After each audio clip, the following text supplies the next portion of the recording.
नमस्कार, मैं हूं एडवोकेट विवेक सिंह और आप देख रहे हैं मेरा YouTube channel legal awareness. Supreme court से बड़ी अपडेट आ रही है, पर उस अपडेट के पहले मैं बताऊंगा कि ये अपडेट क्यों बड़ी है।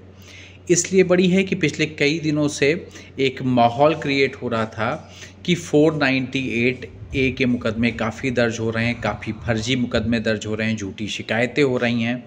और 498 से आप अगर मतलब समझना चाहते हैं तो जो ख़ास तौर से जो महिला उत्पीड़न के मुकदमे हैं, जो हस्बैंड या हस्बैंड के परिवार वालों के ऊपर दर्ज होते हैं। शादी के बाद कई सारे सुसाइड हो रहे थे, जैसे अतुल सुभाष का हो, या ऐसे ही कई सारे सुसाइड पिछले 1-2-3 महीने में बढ़े हैं। और उसके बाद एक माहौल तैयार होने लगा कि 498 के जो मामले हैं, जो महिला प्रताड़ना से संबंधित हैं, विवाहित महिलाओं के, तो ऐसा कुछ हो कि जेंडर इक्वलिटी आए। और जेंडर इक्वलिटी की बात संसद में भी उठी और उत्तर प्रदेश के पूर्व उप मुख्यमंत्री और अब राज्यसभा सांसद हैं दिनेश जी, उन्होंने ये उठाया, दिनेश शर्मा जी। और ये अब एक PIL फाइल होती है सुप्रीम कोर्ट में इस बात को लेकर, लेकिन सुप्रीम कोर्ट ने क्या कुछ कहा है वो गंभीर बातें हैं।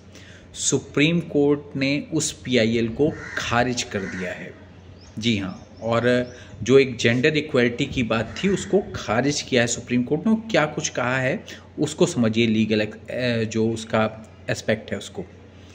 सुप्रीम कोर्ट ने वह जनहित याचिका खारिज कर दी है जिसमें वैवाहिक मामलों में सभी पक्षों के लिए संतुलित सुरक्षा भारतीय दंड संहिता की IPC की धारा 498A और घरेलू हिंसा के मामलों में दायर होने के पहले अनिवार्य प्रारंभिक जांच और झूठी शिकायतों के खिलाफ कानूनी सुरक्षा की मांग की गई थी। यानी कि ये PIL जो फाइल हुई थी, इसलिए फाइल हुई थी कि अगर कोई 498 या घरेलू हिंसा से संबंधित कोई शिकायत आती है पुलिस के पास, तो पुलिस FIR दर्ज करने के पहले, मामला दर्ज करने के पहले एक प्रारंभिक जांच करे। अगर वो झूठी शिकायत है तो उसके खिलाफ कोई कानूनी सुरक्षा भी लोगों को मिले। इस बात को लेकर ये PIL फाइल हुई थी, लेकिन सुप्रीम कोर्ट ने इसको खारिज कर दिया है। और सुप्रीम कोर्ट में जस्टिस सूर्यकांत और जस्टिस N कोटवासी सिंह की खंडपीठ ने मामले की सुनवाई की और कोर्ट ने ये कहा, खंडपीठ ने ये कहा कि हमने IPC की धारा 498 भी पढ़ा है, BNS की धारा 84 को भी पढ़ा है। उसके पीछे विधायी नीति या अधिदेश में हस्तक्षेप करने का कोई कारण नहीं दिखाई पड़ता है। ये दलील कि ऐसा प्रावधान आर्टिकल 14 का उल्लंघन करता है पूरी तरह से गलत और गलत दिशा में निर्देशित है। संविधान का अनुच्छेद 15 स्पष्ट रूप से महिलाओं बच्चों की सुरक्षा के लिए एक विशेष कानून बनाने का अधिकार देता है। यह आरोप कि प्रावधान का दुरुपयोग किया जा रहा अस्पष्ट है और भ्रामक है, क्योंकि संविधान के अनुच्छेद 32 के तहत अधिकार क्षेत्र का प्रयोग करते हुए इस संबंध में कोई राय नहीं बनाई जा सकती है। यह कहना पर्याप्त है कि इस तरह के आरोप की मामला दर मामला आधार पर जांच की जा सकती है। यानी कि सुप्रीम कोर्ट ने ये कहा है कि आर्टिकल 14 का वायलेशन ये कानून नहीं करता है। आर्टिकल 15 कहता है कि आप महिलाओं बच्चों के लिए विशेष कानून बना सकते हैं, इसलिए आर्टिकल 32 में हम कोई इसमें दिशा निर्देश नहीं देंगे। ये है इस बात का लबोल हुआ।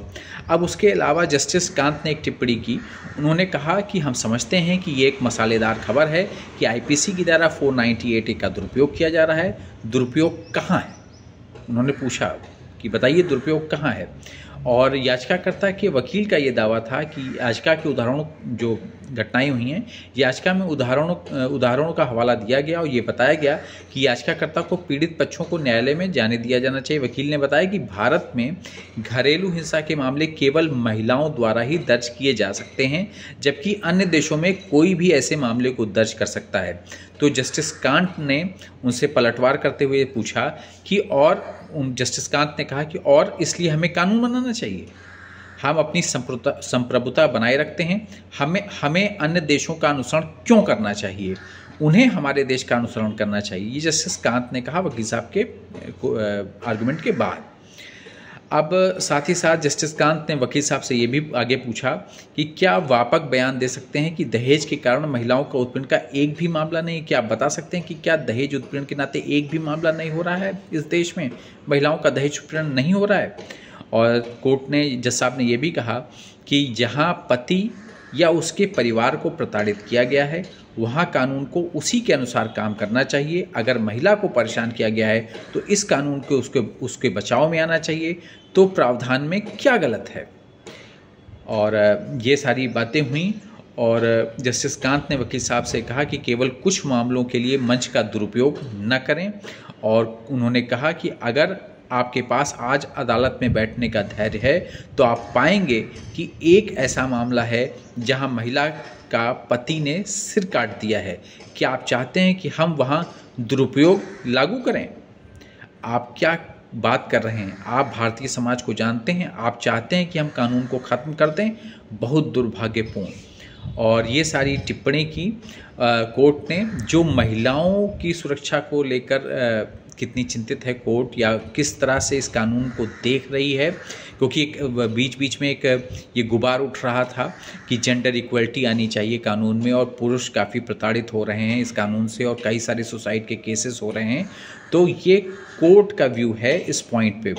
ये याचिका जो है एनजीओ जनश्रुति पीपुल वॉयस द्वारा एडवोकेट ऑन रिकॉर्ड साधना संधू के माध्यम से दायर की गई थी और ये मांग इसमें की गई थी इस याचिका में कि भरण पोषण करने के लिए दिशा निर्देश तैयार करना, सीआरपीसी की धारा 125 से 128 तक, हिंदू विवाह अधिनियम की धारा 24 और भारतीय नागरिक सुरक्षा सहित 2023 के प्रावधानों को लिंग तटस्थ हो, यानी जेंडर इक्वलिटी आए जिसमें महिला पुरुष दोनों बराबर हों, ऐसे कानून की मांग की गई थी।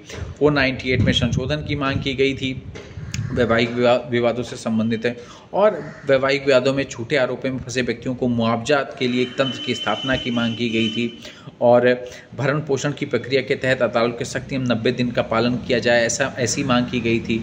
शिक्षित जीवन साथी को भरण पोषण अवधि 2 वर्ष तक सीमित करने की, मतलब अगर आपका जीवन साथी महिला जो है शिक्षित है तो उसे 2 साल तक ही सीमित किया जाए भरण पोषण को, और ऐसी कई सारी मांगें की गई थी जिसको सुप्रीम कोर्ट ने खारिज कर दिया है।